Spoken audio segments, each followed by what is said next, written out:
Arlington, you got me hooked. First good flight, man, the footage look good. Rufus called, said bring that toy. Raising one tech, gonna steal your joy. HoverAir, don't think you're slick. One more bug, one more trick. I was on the river, wind in my face. Tiny little memory card, empty space. After read bumps, chasing the dream. 40 knot gusts in a full machine. Hands on the wing, can't reach the drone. All the damn software gets me home. HoverAir version 1. You win some battles, lose some sun. Arlington, Rufus, hatchery 2.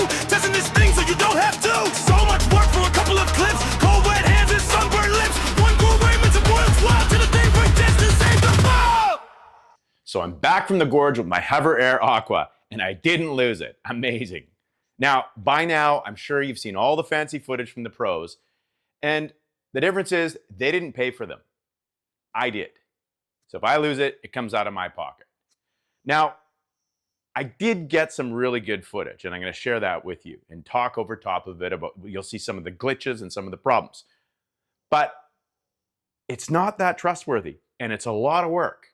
Now, my standard camera mount that I use day to day, this thing is incredible. It's reliable. The battery life is absolutely incredible, and you can put a 360 on it as well.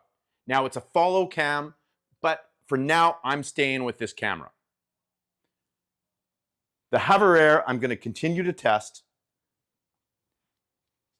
and we're going to find out whether this thing is worth the money.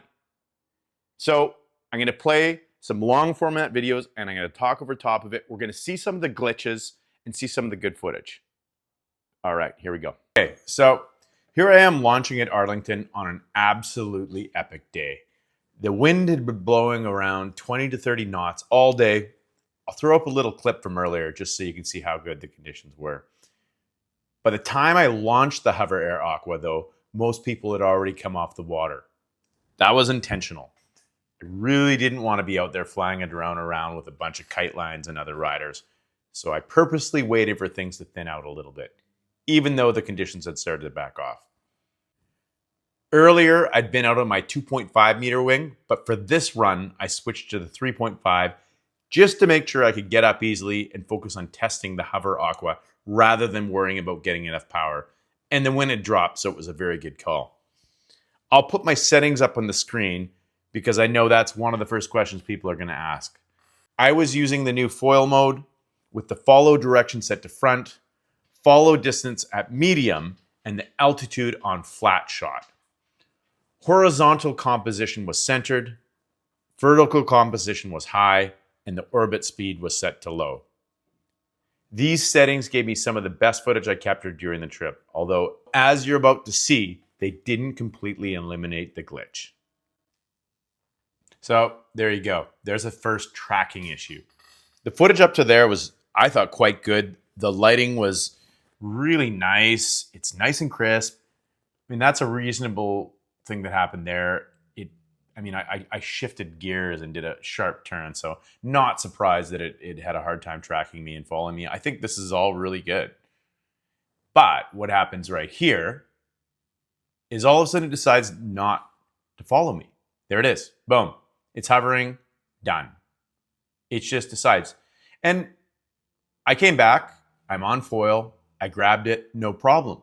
But if I crashed or I was off foil and the waves were big, and it was like the conditions were earlier, where the waves were twice as big and the wind was 10 to 15 knots more, it becomes a bit chaotic, and getting this thing is a problem. Okay, so here's another clip. Starts out pretty good. It's following me. Boom, glitch. Now, I don't know if that's firmware, what that is, but it does it. So you might get some good clips and it'll be ruined by a tracking issue like that. Here it follows me nicely. I like it. It's a good distance. I'm going upwind. I drop down, flag out. This is amazing. This is what it's supposed to do. But up until this point,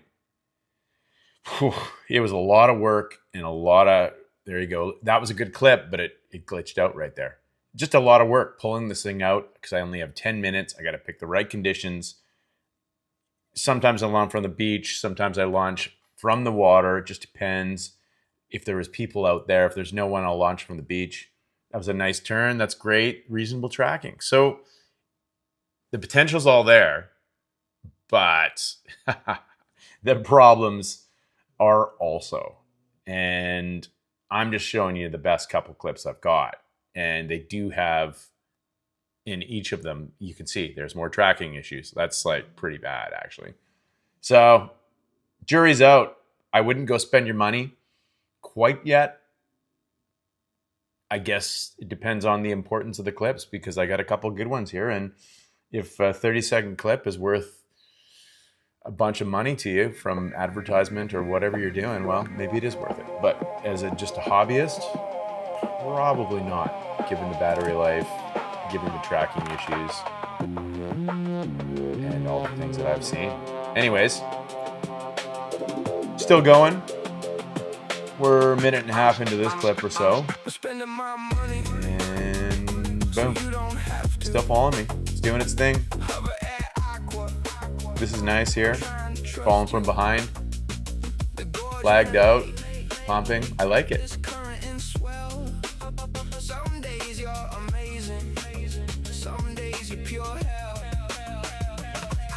The drone, I patch the pain. I even build a ridiculous mount for my cam. My GoPro rig. Great. It looks absurd. The butt plug mount. Silos in the background. You glitch and you fail, and you make me work. But That's one sick. clean tracking shot might make the whole. That was pretty good tracking even there.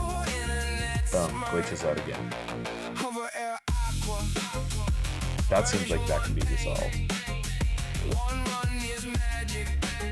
The next I don't know is what happened here. Oh no, I thought I was stopping eventually. I think the battery, I heard something on my wrist or a vibration on my arm, and I decided that was enough, but I just didn't want to lose it. his pay. So, where do I land with this HoverAir Aqua?